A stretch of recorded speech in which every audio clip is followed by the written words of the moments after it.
Kaixo, zertarako balio du Chrome nabigatzailean datuak uztartzeak? Dispositibo desberdinetan, adibidez, etxeko ordenagailuan, gelako ordenagailuan edo irakasle gelako ordenagailuetan gauza bera izateko. Baina zein da gauza bera hori?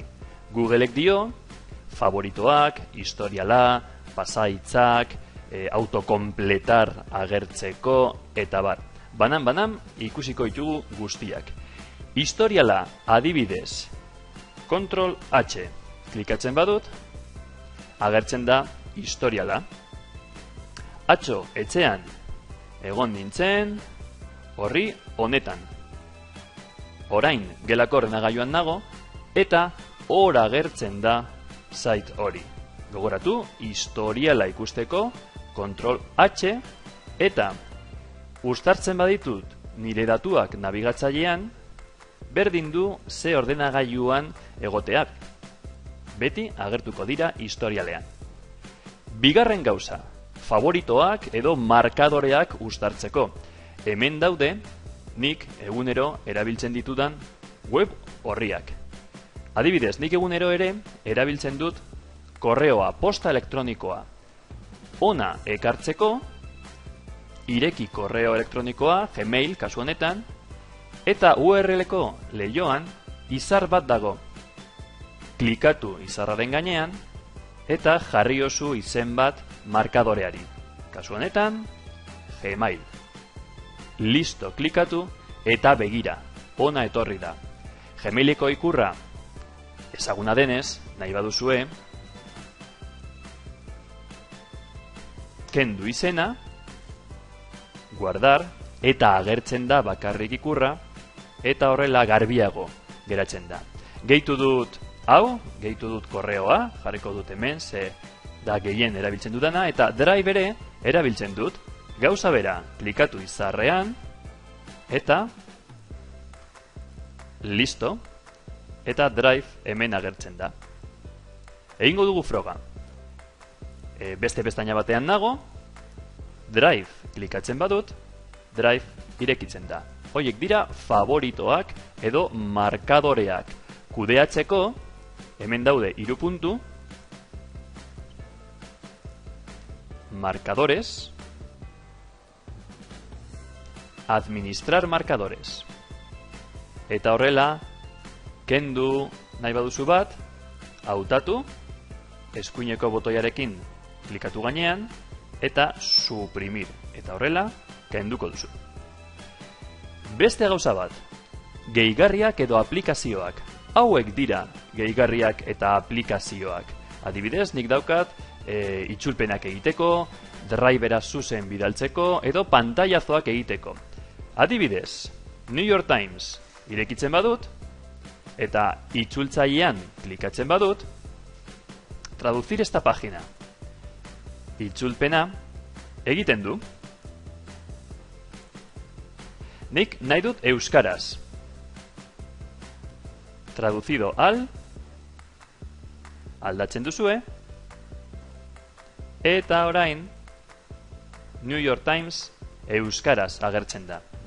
Dira itzulpenak automatikoak, baina, bueno, kontestuan ulergarriak dira. Galdera da, nola gehitzen dira gehigarri horiek, aplikazio horiek? Klikatu 3 puntutxoetan, más herramientas, extensiones. Eta hemen agertzen dira instalatuta dauden gehigarriak edo extensiones. Gehiago lortzeko, jeitsi, obtener más extensiones, eta hemen dago denda. Adibidez, aipatu dugu Nimbus. Nimbus screenshot, hau da, nik ja instalatuta daukadanez, valorar agertzen zait. Bestela, añadir a Chrome agertzen da. Google Classroom erabiltzen baduzue, adibidez oso baliogarria da, web bat zuzen Classroomera bidaltzea. Compartiren Classroom du izena. Nik ez daukat gehituta. Begira, hemen ez da agertzen. Añadir a Chrome gehitzen badut, instalatzen da. Eta orain,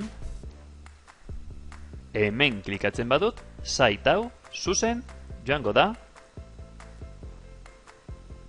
nire gela batera. Eta bukatzeko, datuak uztartzen baditut, nabigatzaileak gordetzen ditu nire pasahaitzak. Sarritan gertatzen da, site berri batean sartzen banaiz, galdetzen dit ea gorde nahi dudan izena eta pasahitza. Non gordetzen dira izen eta pasahitz horiek? Hemen nabigatzailean. Eta berreskuratzeko, zoaz Googleeko aplikazio batera, klikatu zure izenaren gainean, nire kontua, eta hemen saio hasiera eta segurtasuna, jaitsi, gordetako pasahitzak. Ireki,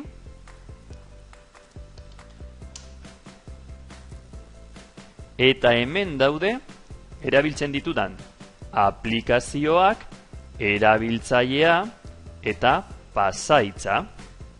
Segurtasunaren aldetik ez da ikusten, baina nik begiaren gainean klikatzen badut, agertzen da pasahitza.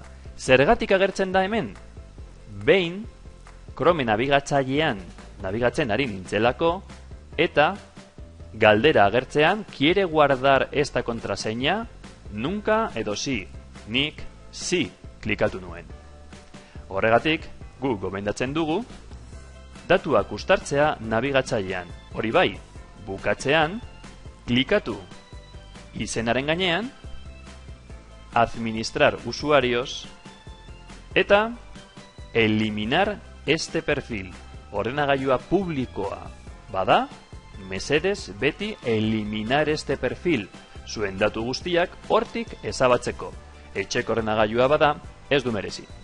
Eskerrik asko, agur!